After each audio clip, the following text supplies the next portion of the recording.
सरकार ने प्रयत्न किया, लेकिन उसके बावजूद आज हम 1 साल के बाद हम देख रहे हैं कि जहां हम इस विधानसभा क्षेत्र के अंतर्गत जो नुकसान हुआ है उस पर उसका हम आकलन करें कि उसकी भरपाई कितनी कर हुई है। 1 साल के बाद दूसरी बरसात का दौर शुरू हो चुका है, लेकिन बहुत अफसोस के साथ कहना पड़ रहा है अस्थायी रूप से व्यवस्थाओं को खड़ा करने की कोशिशें हुई है। अस्थायी रूप से सड़कें, अस्थायी रूप से जो पुल बह गए हैं वहां आने जाने का जो है एक जरिया खड़ा करने की कोशिश है स्थानीय लोगों के द्वारा और प्रशासन के द्वारा करने की कोशिश हुई है। पानी की स्कीमें 1 साल से डैमेज हुई पड़ी हैं और 1-2 स्कीम तो मेरे विधानसभा क्षेत्र की जो लगभग 150 करोड़ रुपए की लागत से वो पानी की स्कीमें बनाई, अभी तक वो रिस्टोर नहीं हो पाई है। 1 साल बीतने के बावजूद पुल टूटे हैं तो टूटे हैं, सड़कें टूटी हैं तो टूटी हैं। बहुत सारी सड़कें जहां बसें चलती थी वो छोटी गाड़ी के लायक भी अभी तक वहां पर यातायात के लिए खुल नहीं पाई है। ये एक बहुत लंबी दास्तां है जिस बात को लेकर के बहुत सारी बातें कही जा सकती है।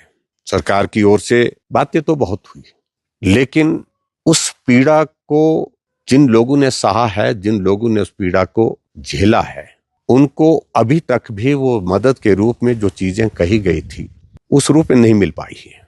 जिनके घर चले गए इस आपदा में, अभी तक उनको जो है वो घर बनाने के लिए जो राशि मिलनी थी बहुत जगह नहीं मिल पाई है। कुछ जगह मिल पाई है तो एक किस्त के रूप में मिली है।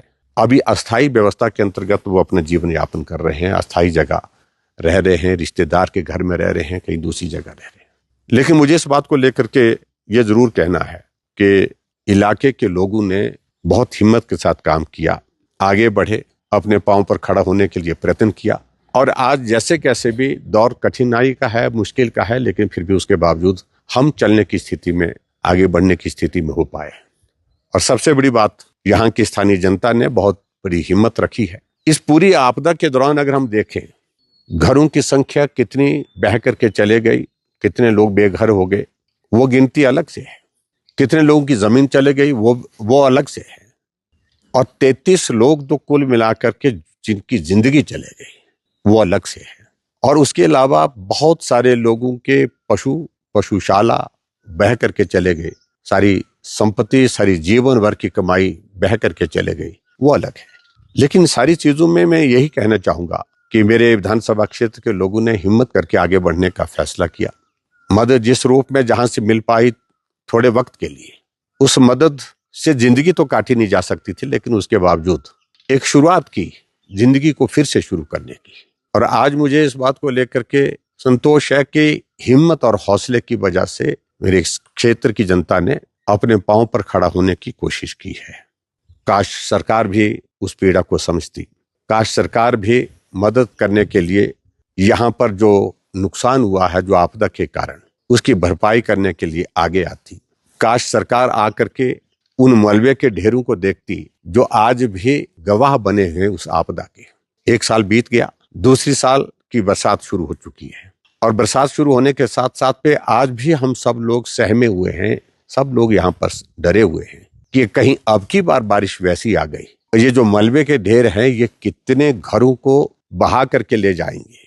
क्योंकि पिछली बार तो इस प्रकार की परिस्थिति थी नहीं, अब की बार तो मलबे के ढेर लगे हैं। जो मलबा 1 साल पहले सड़क के किनारे पर है, सड़क पर है, सड़क के ऊपर है, सड़क के नीचे है, वो उसी तरह से वहीं पर है। अस्थायी व्यवस्था के अंतर्गत गाड़ी का रास्ता निकालने के लिए प्रयत्न किए गए हैं, लेकिन चिंता का विषय हम सब लोगों के लिए है कि अब की बार कहीं बरसात वैसी आ गई तो क्या होगा। काश सरकार इन सारी चीजों को समझने की कोशिश करती।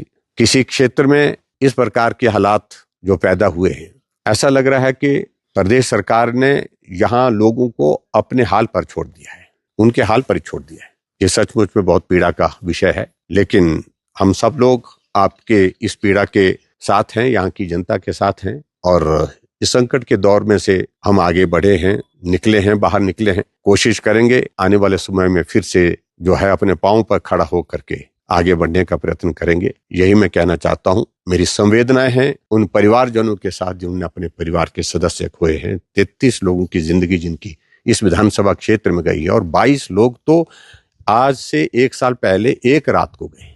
और उसके साथ साथ में मैं यही कहूंगा कि हौसला और हिम्मत रखें, आओ हम आगे बढ़ते हैं और हर परिस्थिति का सामना करने के लिए हम तैयार रहें। अब की बार फिर से मेरा इस बात के लिए आग्रह है, बरसात के इस मौसम में सावधानी के साथ रहें। उस आपदा ने हमको बहुत कुछ सिखाया है। अब की बार अगर बारिश के मौसम में ऐसी स्थिति आती है जहां लगता है, तो सुरक्षित स्थान पर पहले ही जाने की हम तैयारी करें ताकि जिंदगी बच सके। एक बार फिर से मेरे उन सभी परिवारजनों के साथ संवेदनाएं हैं जिन्होंने अपने परिवार के सदस्य खोए हैं, और आप सुरक्षित रहें और सावधानी के साथ रहें। इस बरसात के मौसम में हमारे सामने आने वाला समय जो आ रहा है, तो इसमें ऐसी स्थिति पैदा ना हो, ऐसी हम ईश्वर से भी प्रार्थना करते हैं। बहुत बहुत धन्यवाद। नमस्कार।